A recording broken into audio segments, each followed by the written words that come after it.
Oi, gente, tudo bem com vocês? Para quem não me conhece, eu me chamo Carolina Maria.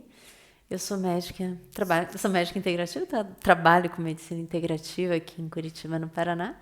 E se você gosta desse tema, se você gosta de tratamentos naturais, de ortomolecular, de modulação hormonal, de medicinas orientais, clique no joinha, inscreva-se nesse canal, em que quase toda semana tem vídeo novo aqui. Bem, e por que eu tô aqui hoje? Eu tô aqui a pedido de uma seguidora que me pediu para falar a respeito da depressão em jovens e adolescentes hoje em dia. Então eu vou começar esse tema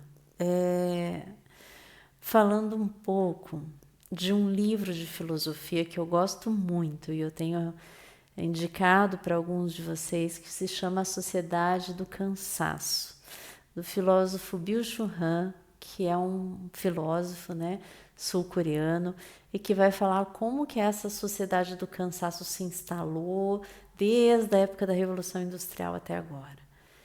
Então, assim, ó, segundo Byung-Chul Han, né, ali, na época ali da Revolução Industrial e tudo mais, a gente tinha o nosso patrão, que era quem mandava a gente fazer o serviço, era um serviço repetitivo, porém a gente tinha um horário para começar e um horário para terminar.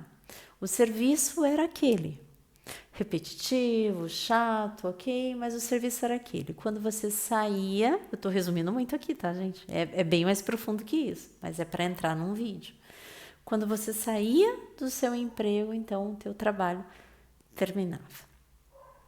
Hoje tem muito aquela filosofia de você se superar, de você ser o seu próprio chefe, por assim dizer, né? De você se superar em relação à sua, digamos assim, ao seu conhecimento.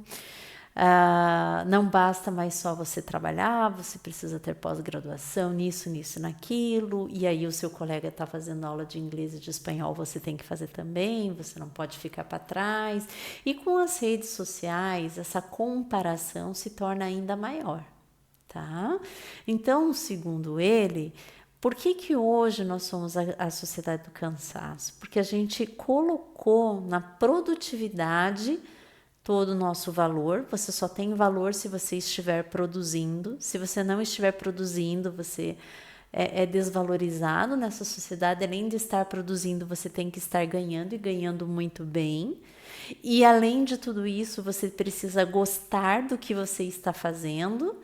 Então, assim, é muita coisa. Veja, em poucos segundos eu falei aqui, né, que você precisa alcançar o topo de uma sabedoria, fazer aula de inglês, tocar um instrumento musical, ir às 4 horas da manhã para a academia, para não ficar para trás, olha a comparação, sempre produzindo, tá? E ninguém manda você fazer isso. Isso acontece porque a comparação hoje em dia ela é muito grande. Então, imagina, e agora entrando no tema, né, de um adolescente, de um jovem que já cresceu nessa era de telas e redes sociais, o que é para ele conviver em busca de comparação? Tem uma psiquiatra que eu gosto muito, que é a Ana Beatriz Barbosa, que num podcast perguntaram para ela o que mais acaba com uma pessoa. E ela falou a comparação. A comparação é o que mais acaba.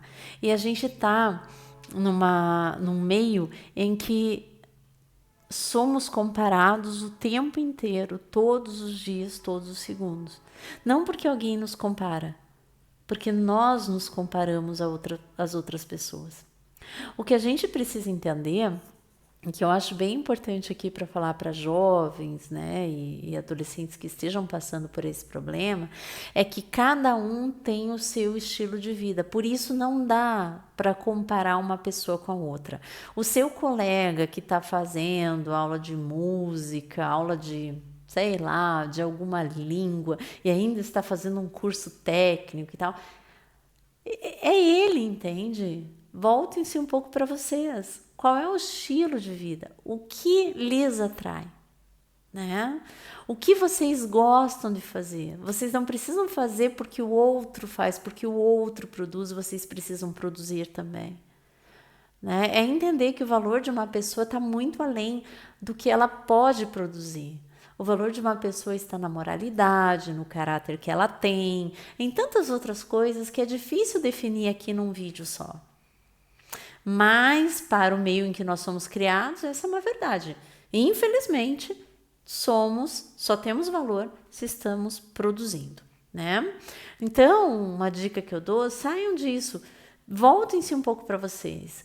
Quem vocês são, o que vocês gostam de fazer, o que tem valor para vocês, né? É aquela velha história da mãe, você não é todo mundo, você não precisa fazer o que os outros estão fazendo, mas você precisa saber o que você gosta de fazer. Tem um dado interessante que eu falei para alguns pacientes, como vocês já sabem, né? Não tem nada de ciência no que eu vou falar aqui, mas eu gosto muito de astrologia. E na astrologia, a casa 6, ela está relacionada ao trabalho, mas é o trabalho cotidiano, e também as doenças, tá? A casa 12 também está relacionada, a casa astrológica 12 está relacionada às doenças, mas mais doenças assim que a gente são kármicas, né? A casa 6 são aquelas doenças que a gente consegue. E não por acaso a casa 6 astrológica também está relacionada ao trabalho. Então, trabalho e doença caminham juntos. E quantas vezes a gente não conhece ou não é a nossa própria realidade, a gente passa uma vida trabalhando naquilo que a gente não gosta, né? Se dedicando e se aprimorando e se entregando de corpo e alma para uma coisa que a gente não acredita. E aí não se sabe de onde as doenças vêm. Não se sabe como que elas aparecem. Já falei outras vezes para vocês, esqueçam a história de saúde como um binômio alimentação saudável, atividade física. Tá? Saúde mental vai muito além disso, né? Eu já peguei muitos pacientes aqui, gente, que quando não produzem estão chorando. Isso mostra o vazio existencial que essa pessoa carrega com ela. Deixa eu tirar aqui. Vazio existencial de quê? No sentido de que eu só valho alguma coisa se eu estiver produzindo. E não, tá? Aliás, né? Essas pessoas que te admiram só pelo que você produz, são as primeiras que vão te esquecer quando você sair desse mundo. Não esqueça disso, tá? Então, resumidamente, esses casos de depressão entre jovens, adolescentes, vem muito dessa necessidade de produção. E muitas vezes isso não fica só na depressão. Aliás, todo deprimido já foi um dia ansioso, né? Que é matéria até de estudo. Todo deprimido já passou por ansiedade. O deprimido é um ansioso que fadigou, né? Entrou em fadiga, tá? Então, claro, a situação financeira do nosso país não ajuda, a nossa situação econômica não ajuda, a gente está preso, às vezes, a situações que a gente não gosta e, além de tudo isso, a gente tem que produzir o tempo inteiro. Pesado, né? Então, o meu recado de hoje foi esse. Espero que vocês tenham gostado. Um beijo bem grande e até a próxima. Tchau, tchau.